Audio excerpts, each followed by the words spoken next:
Assalamualaikum warahmatullahi wabarakatuh. Jumpa lagi dengan Bu Dwi. Bagaimana kabar kalian hari ini?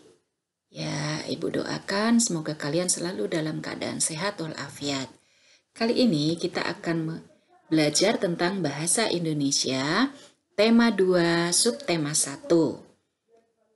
Pembahasan kali ini adalah mengklasifikasikan informasi pada sebuah teks.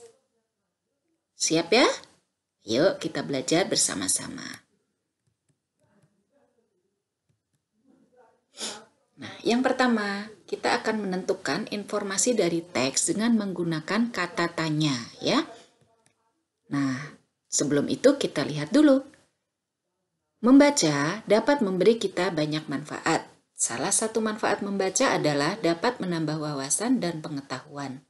Dengan membaca, banyak informasi yang akan kita dapatkan. Nah, sekarang apa yang dimaksud dengan informasi? Informasi adalah penjelasan dan pemberitahuan mengenai suatu hal.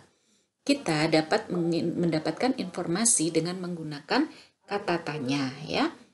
Sekarang kita bahas dulu tentang kata tanya. Ya, kalian masih ingat ya 5W 1H? Ya, macam-macam kata tanya dan informasi yang bisa didapatkan adalah sebagai berikut. Yang pertama, kata tanya apa atau apakah. Nah, kata tanya apa atau apakah digunakan untuk menanyakan benda, keadaan, atau suatu perbuatan. Informasi yang kita dapatkan berupa benda, pengertian, penjelasan, atau penegasan. Yang kedua adalah kata tanya di mana. Di mana digunakan untuk menanyakan tempat atau peristiwa yang akan, sedang, atau telah terjadi. Informasi yang kita peroleh dari kata tanya di mana adalah keterangan suatu tempat atau letak tempat, ya. Yang ketiga ada kata tanya kapan. Kapan digunakan untuk menanyakan waktu peristiwa yang akan, sedang, atau telah terjadi. Sedangkan informasi yang kita peroleh dari kata tanya kapan adalah keterangan waktu seperti hari, tanggal, jam, tahun, atau bulan, ya. Sekarang kata tanya yang berikutnya adalah bagaimana. Bagaimana digunakan untuk menanyakan keadaan atau proses terjadinya suatu hal. Sedangkan informasi yang kita dapatkan berupa penjelasan tentang keadaan atau proses terjadinya sesuatu. Yang berikutnya kata tanya mengapa. Nah, mengapa digunakan untuk menanyakan sebab atau alasan terjadinya suatu peristiwa. Informasi yang didapatkan adalah keterangan alasan berupa terjadinya suatu hal dan biasanya menggunakan kata karena atau sebab. Nah, itulah macam-macam kata tanya. Nah, sekarang informasi yang kita tentukan dengan kata tanya dapat kita tuliskan dalam bentuk peta pikiran atau mind map, ya. Nah, apa itu peta pikiran? Peta pikiran adalah sebuah peta yang menggambarkan rangkaian gagasan. Mari kita lihat bagaimana menuliskan informasi dari teks dalam bentuk peta pikiran. Ya, kita baca bersama-sama ya. Cici dan ikan hias. Di rumah, Cici memelihara banyak ikan hias. Ikan hias yang dipelihara Cici berjenis ikan mas koki. Ikan-ikan tersebut dipelihara di dalam akuarium. Cici selalu memberi makan ikan-ikannya setiap hari. Cici juga rajin membersihkan akuarium.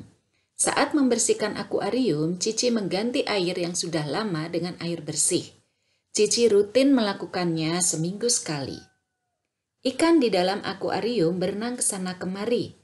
Cici sangat senang melihat tingkah ikan-ikan peliharaannya. Cici mengamati gerak mulut ikan yang membuka dan menutup. Ikan-ikan tersebut seolah-olah menelan air. Cici berpikir, apa yang sebenarnya dilakukan ikan-ikan itu? Nah, sekarang kita bisa membuat pertanyaan dari bacaan tadi. Ya, tapi kita buat dulu peta pikirannya. Judulnya adalah Cici dan ikan hias. Peta pikiran itu kita taruh judul itu di tengah biasanya ya. Kemudian pertanyaannya, siapa yang memelihara ikan hias? Jawabannya siapa?